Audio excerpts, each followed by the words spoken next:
Well, it's not too late in the evening here at Shelbourne Park. We've just seen the semi-final draw for the BoyleSports Irish Greyhound Derby. I'm joined as always by Kevin Hennessy, or as I like to call him, the hairy baby. And we're going to get stuck in to the action here this evening in the BoyleSports Irish Greyhound Derby. 4 wonderful quarterfinals. We are left with 12 greyhounds, Kevin. We'll get into it. But the fact that there's 9 wide seeds has really sort of left people scratching their heads. And we'll talk about the draw a little bit later on for the semi-finals. But heat by heat, it was just breathtaking racing yet again tonight. Oh, it was. It had everything. It really did. It had, I suppose, I watched all the heats tonight out on the stand, and I hadn't, or bar the last one, but I hadn't really, I suppose, got to understand the appreciation the Shelbourne Park crowd has for Lucky Julie. I don't know whether there was a bigger roar than when she turned second and into the back straight, like the sense of inevitability about it went up in the crowd, and she's really the sweetheart of the competition. And then you move on and you see, I suppose, the fear that sets into anti-post punters and probably connections of Bocco's Diamond when he completely misses the kick, and the electrifying pace into the corner that we've just known to believe now at this stage. And then the ever-professional Carrick-Aldo, like people would have questioned, would the run last week have taken it out of him?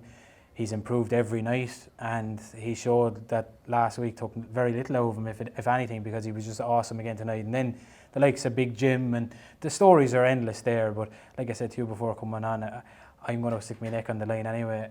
For as long as I've been around, I never remember a derby like this. For the quality that's on show, when we said like you could throw a blanket over them, 29-15, 29-15, 29-19, the only difference is they're about 30 spots quicker than what we're normally saying. Like normally it's 29-40 is the time you want to be doing. Like you're doing 29-40 at the moment.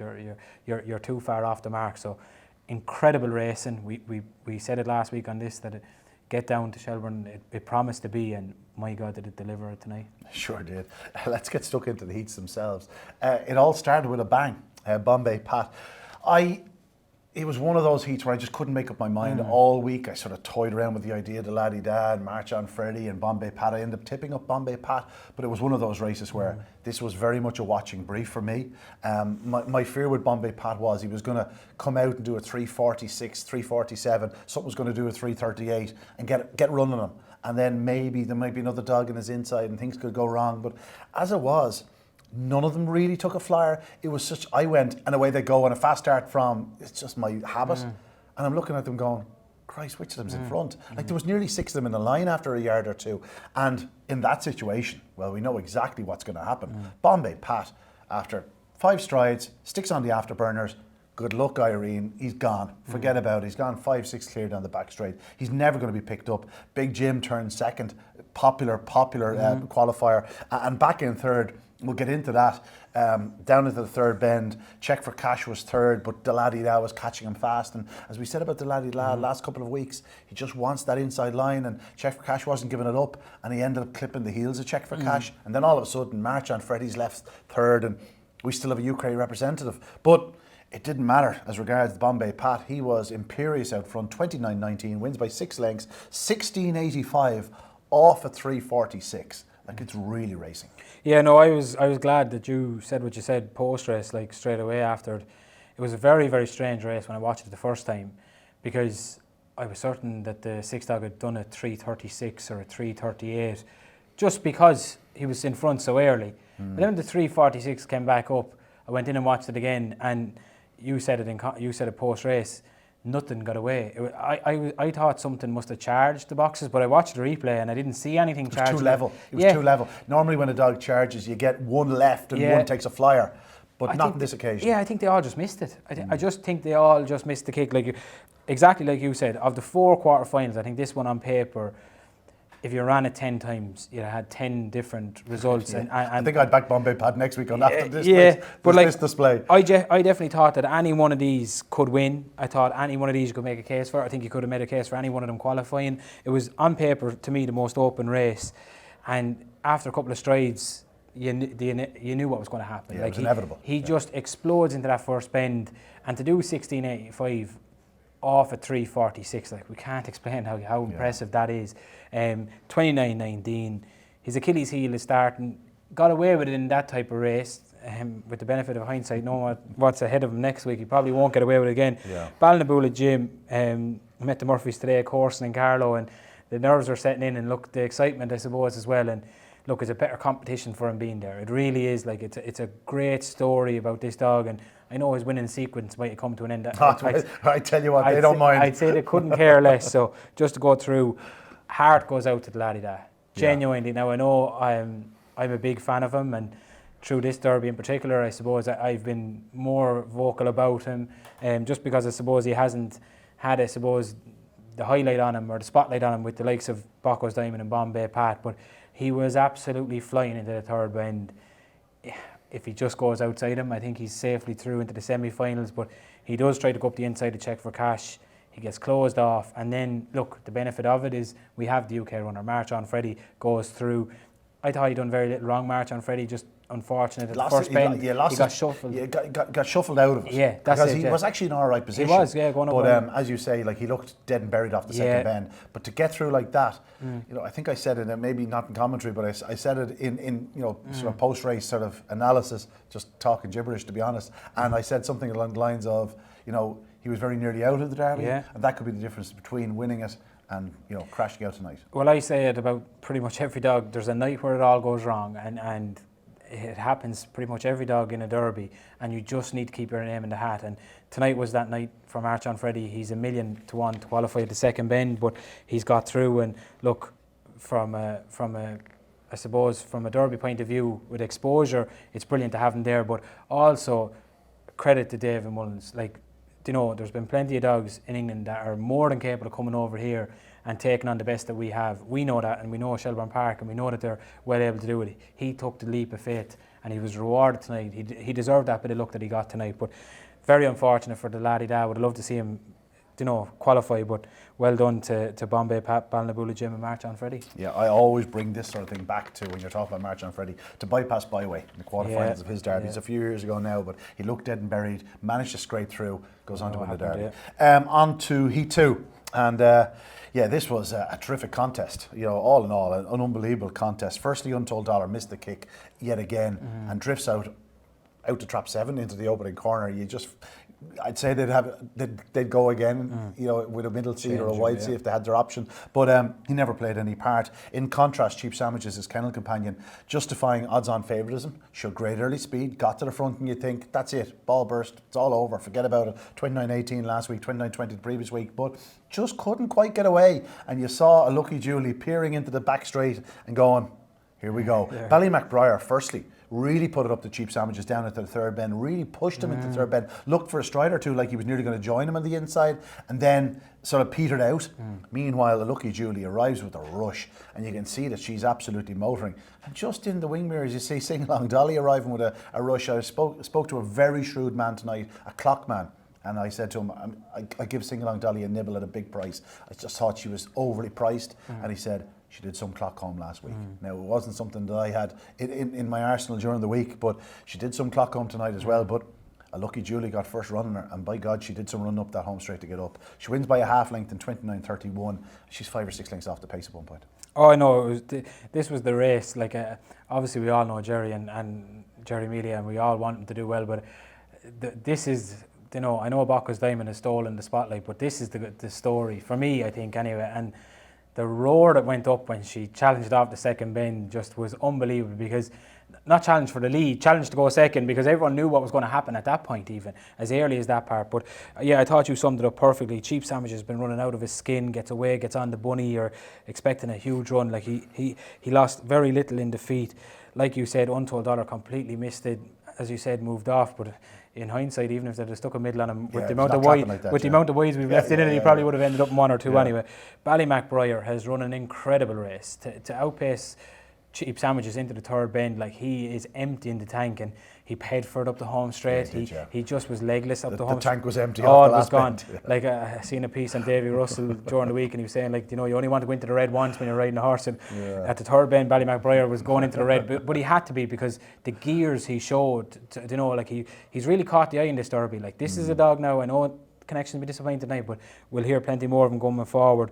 But Julie, like, she absolutely takes off down the back straight. I know we know her for her coming home, but down the back, she's burning rubber. And the way she swung off the last bend, I know she didn't get up until nearly 2 or 3 strides before the line. But it was inevitable. You just felt it was coming. And then Sing Along Dolly, like, unreal. Like, she swings off the last bend as if you've just thrown her in. Like, she veers in, probably gets her heels clipped, and she's still absolutely flying. And when you consider that, there are two ladies that came into the Derby fresh. Yeah, and it's showing. They look like they're just, like, I'd say when they're outside, they are throwing up grass. Yeah. And look, as we know, when a bitch comes into form, even more so than dogs, like, they just run out of their skin. And I tell you one thing, I wouldn't be against having a lady in the final the way the two of them are running. And Cheap Sandwiches, again, like I said, he's been ever so professional. He's got that early pace, and I wouldn't be shocked if he makes it either. No. Moving on to Heat 3, Carrick Aldo. This was one of those races during the week. I again couldn't make up my mind whether he'd get far enough clear, whether he'd be able to hold one of the strong runners, and the one that I feared would get in behind him would be BoyleSports Bob, and Bob did, and he ran his heart out, and he's beaten. But he's clocking 29.18, 29.19. But Carrick Aldo, I said it just as they came to the line, he is staying so much better this year, and this was, like, in any normal year, like, this dog is 14-16 to 1 to win a Derby. Still, like, in any normal year, he'd be favoured. Like, this is remarkable. This was a stunning run. 29.15 last week behind Bocco's Diamond. 29.15 this week in victory. The previous night, he gets no run behind Bocco's Diamond, 29.38. And the first round does everything right, 29.42. He's getting better and better and better. He's won tonight in 29.15. Now, again, hindsight's 20/20. He's got a hot one next week. But I'll tell you something, this dog is absolutely flying. Yeah, no, and that's why I said at the top of this, like, it's no disrespect to the previous Derby winners. Like, this is just a freakish Derby. I don't know whether we'll ever see the likes. Hopefully we will, but it is. And like you said, Carrick Aldo, like, I was understanding someone, going into the third bend, or like, oh, when Bob turned second, or giant second, I suppose, after the second bend, and I heard a comment going up like, oh, Bob's not closing on him. Like, how can you? He's doing 16.87. It's about 350 yards to the third bend. I don't know if you know, but Carrick Aldo's a Spring Cup champion. Like, Bob wouldn't be in a Spring Cup or anything. So, like, it was a phenomenal run. Like, it really was. He's such a brilliant dog. Is she there? Ran some race to halfway. She is flying. The race sort of panned out the way. We all sort of expected. It was. There was no. From a personal point of view, you would have been very hopeful that Bob was going to turn the first three. Well, coming up, I said, in all likelihood, is 4 and 6 will trap out in front, and if they'll give Bob a toe into the bend and he can lead the inside 3, he should qualify from that point. Now, Bob is absolutely winged it. Like he's probably done a 3:37 or 3:38 tonight himself, which is the best he's ever done. So, like, hopefully he can keep doing that. But no, look, take nothing away from the winner. He's absolutely flying. From a personal point of view, I'm over the moon with Bob. Like, he's probably made up 3 or 4 lengths on the home straight. He's only beaten a half a length. He's probably the second or third fastest qualifier tonight. So very, very happy. If you add up all his cumulative times, or let's say you take out their slowest time of all the runners left and put together their last 3, like he's 29.23, 29.20, or 29.19, 29.23, and 29.25. Yeah. Like, we know exactly what he's capable of doing, and that's, still with 2 runs in the Derby left, he's not going to be tiring. No. Like, he went to the final, and look, he produced his best run in Toaster in the final, and that's what you want to see. Like, you want to see these competition dogs, and that's why Carrick Aldo as well. Like, the Sprint Cup, the Gold Cup, or whatever, the Laurels. Like, we know he can take these runs. There are certain dogs that just haven't gone that far in their career yet that we don't know of, and with Bob and Carrick Aldo, like, you have that sort of safety net in you know that they've been here, they've done it before, and like I said to you on the Talking Dogs thing during the week, like, I couldn't be happier than with Bob, and I wouldn't swap him for nobody, because he just always gives you that level of confidence, similar to that I had with JT Jet, that, even from a tricky draw, the night that it goes wrong, he just sort of seems to figure it out himself, and he's a very good dog.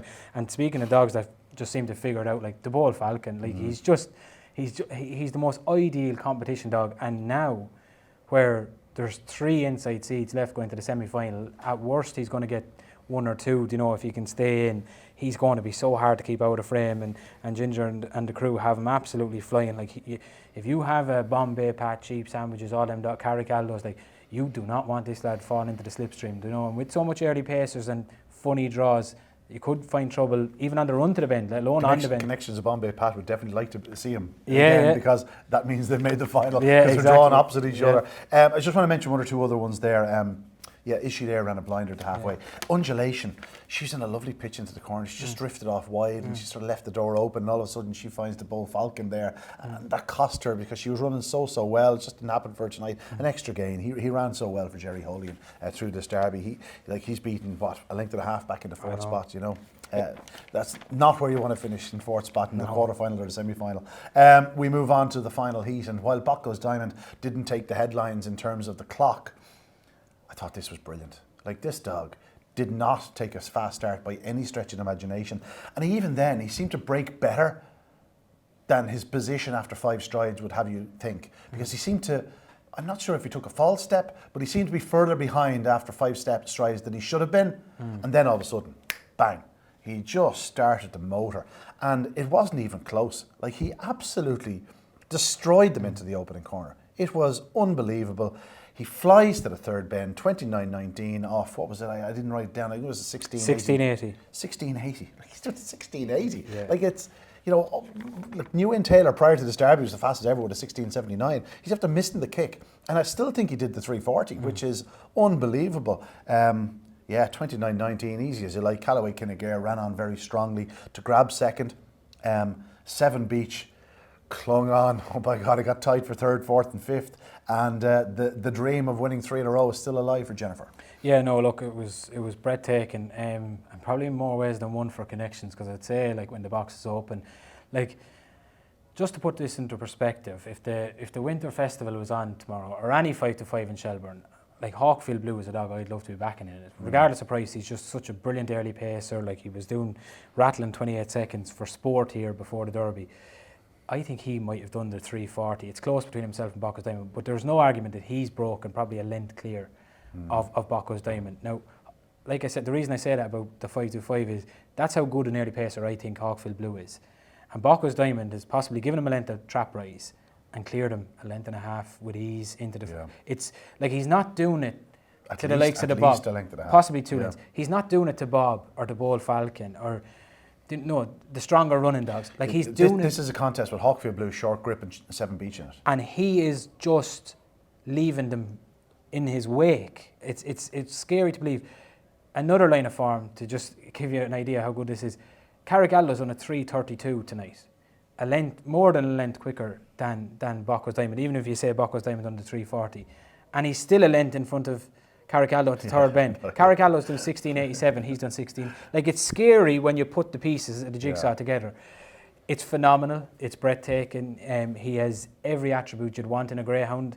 I hope he gets clean runs from now on, because, like, this is what you want, even with Bob in it. Like, you want to compete against the best dogs in training, and there is no argument. He is one of the best dogs in training. I'd say Connections' heart sank when the box is open, and you just would fear something like that.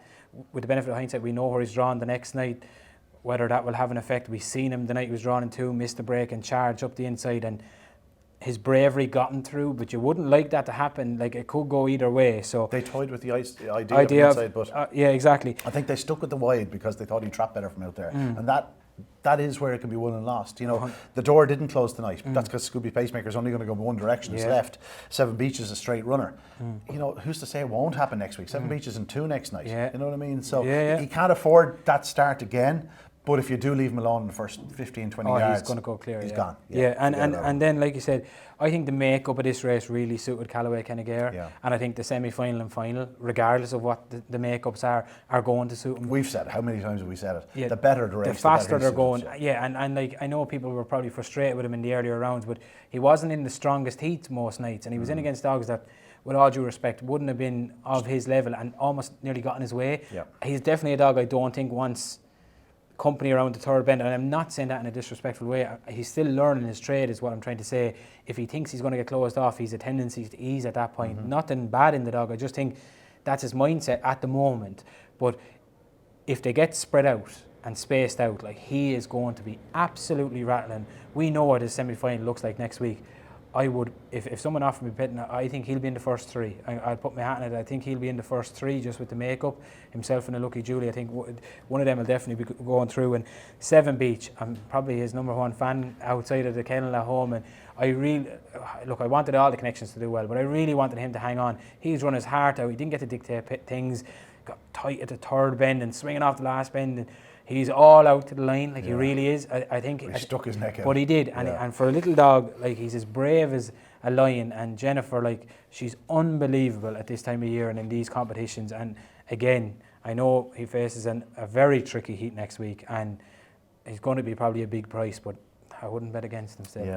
Yeah. Just the remaining trio there, like Short Grip loses out by a neck. Yeah. Hawkville Blue is just ahead further I away. think Hawkville Blue connections will be sick. Yeah, because I think he, around the third bend and off the last bend, like he's possibly lost that head, you know. So. And then another just half link back to Scooby Pacemaker. So it was all very tight in behind, but as we said, Bocco's Diamond left them standing. The two semi-finals, we won't get into too much detail, Kevin, because it's literally was just thrown on our lap a few minutes ago. Callaway Kinnegare, 7 Beach wide, Bocco's Diamond wide, Bombay Pat wide, Carricaldo wide, and a Lucky Julie wide. Like, if you saw that for any Derby final, you'd be happy. In fact, I'd go as far as to say it's would be one of the strongest Derby finals of all time, and it's a Derby semi-final. They only have to finish in the first 3, but there's room there for, there's not room for error. There's also room for drama, and Bocco's Diamond just want to be doing things right. Bombay Pat, you would not expect to be edging in or anything like it from 4. 7 Beach, I think he'll generally go up straight from wherever he's drawn. I think he has raced from the inside in the past. Callaway Kinnegare probably won't bother them early.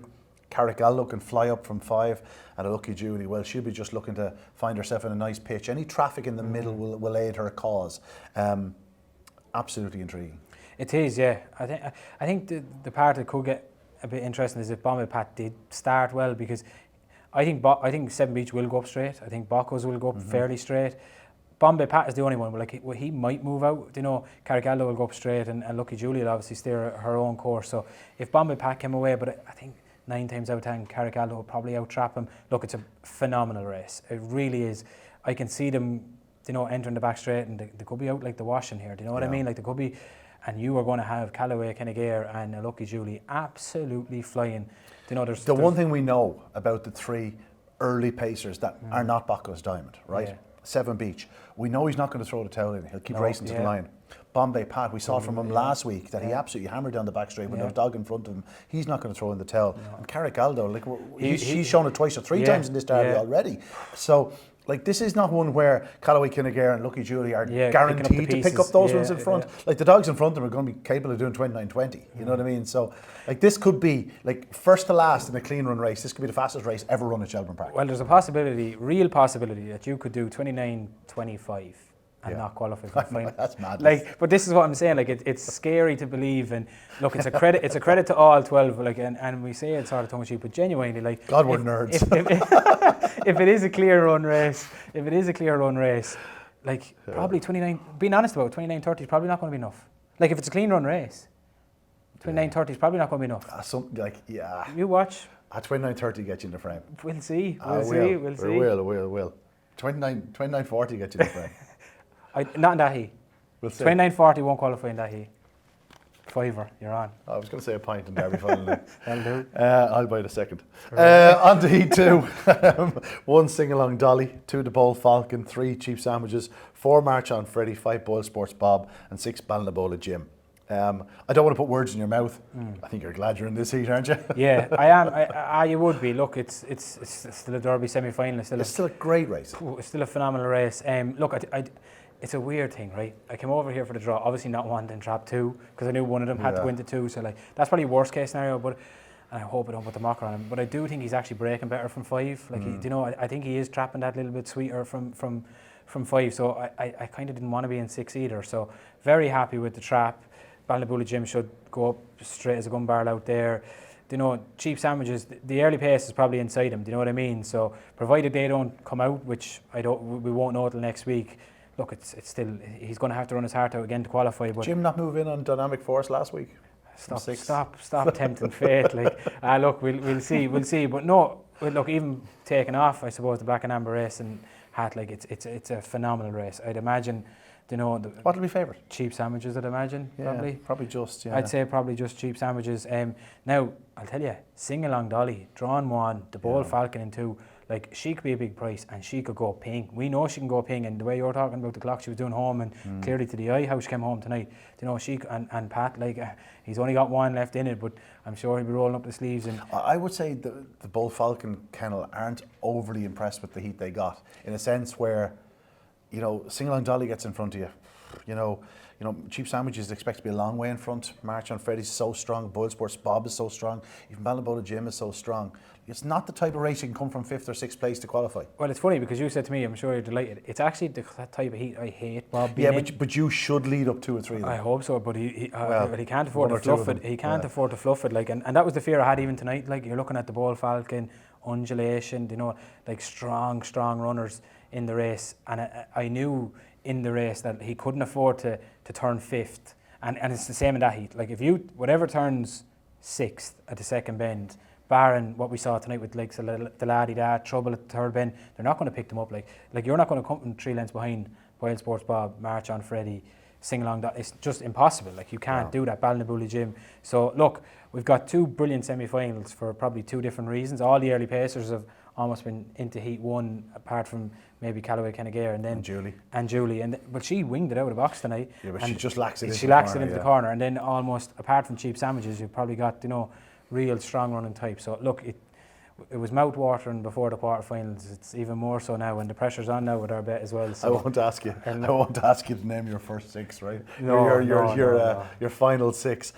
Before we leave, Carmack King returned to his very best in the Derby plate. Great to see that happening. Yeah. Some fine racing in the Derby plate, but we're going to take a little break from the norm. We do have to mention her. Yeah. Droopy's Kathleen. 27.58. I had to think 27. She's really gone that fast. Yeah. Track record tonight. I think she's the best I've ever seen, Kevin. What she did to them down the back straight was absolutely unbelievable. These are 28.50 bitches that will be 28.20 bitches, and she went from 3 clear to about 10 clear in the space of about 100 yards. It was mind blowing. Yeah, no, I was sitting with Mum and Dad downstairs watching the first couple of races, and I was really interested to see that race because everything I'd seen from her suggested she's a mad railer, which she clearly is, and how would she handle being out in 6? She's absolutely winged out. She has tightened them up going into the first, and like you said, there's a little bit of scrummaging off the second bend if we're being generous. She's probably 5 clear, passing maybe the sprint box, and like you said, it was something I've never seen before, because you'd see runs like that in an unraced competition, maybe, you know, where you've got a couple of graders in the competition or whatever. This is the semi-final of Puppy Oaks. What you described, I checked. The minute they cross the line, I'm going down and one. Like, she's 5 spots off the sectional record to the third bend, and she comes home at 11.87. Well, trap 1 was a 28.50 bitch. Trap 2, 28.40 done. I think trap 3, 28.70 done. Trap 4, 28.37 done in the trial, and she's winning by 12, 15 lengths. And they're probably doing their run. Like, do you know, like, they're probably actually doing about 28.60 or 70 out the back. Like, that's how far she's won by. It's phenomenal. It's weird to talk about because she doesn't, like I said on the podcast with Julie, she doesn't look, her stride is just, it doesn't look like it, but like when you just see the gap getting bigger and bigger and bigger and bigger, and look, she shouldn't be doing those runs at this stage in her career. Well, no greyhound, like, she's 17 months old. Like I said to you, she's eligible for the Puppy Oaks next year. She's in the Puppy Oaks now. She's eligible for the Puppy Oaks at the start of the year. Dawn says to me off air, she's eligible for the Concurby by 5 months. You said it, she's going to be one of the youngest in the Concurby. 90% of the field would be older than that. It's outrageous, and what a time to be alive, what a time to come to Shelbourne Park, like, when you can see the 525 track record going. I wasn't sure we'd ever see it. Like, Paradise Madison was so good, and the 550 record going last week. Like, if you can't come to Shelbourne to watch Bocco's Diamond and the likes, and Droopy's Kathleen, and you got to remember, like, he's a September 22, he's only a baby himself, she's a May 23. I'm going to have to try and spot something out in the country to try and beat him. But look, it's buy one for the Puppy Oaks next year. We'll see how we go. But no, brilliant. That's Droopy's Kathleen. I dare say if things go well, she'll be one of the favourites for next year's Derby. But we already have a sensational Derby to look forward to this year. We're down to the final 12. 2 incredible semi-finals here at Shelbourne Park next Saturday night. Kevin said it best. If you're not here watching them in the flesh, you're not watching it all. To see Droopy's Kathleen running tonight, and then to see the Derby action, was just different gravy. It's a joy, as Kevin said, to be here at Shelbourne Park at this time of the year for such special racing. We hope you can join us at Shelbourne Park next Saturday night when 12 will become 6.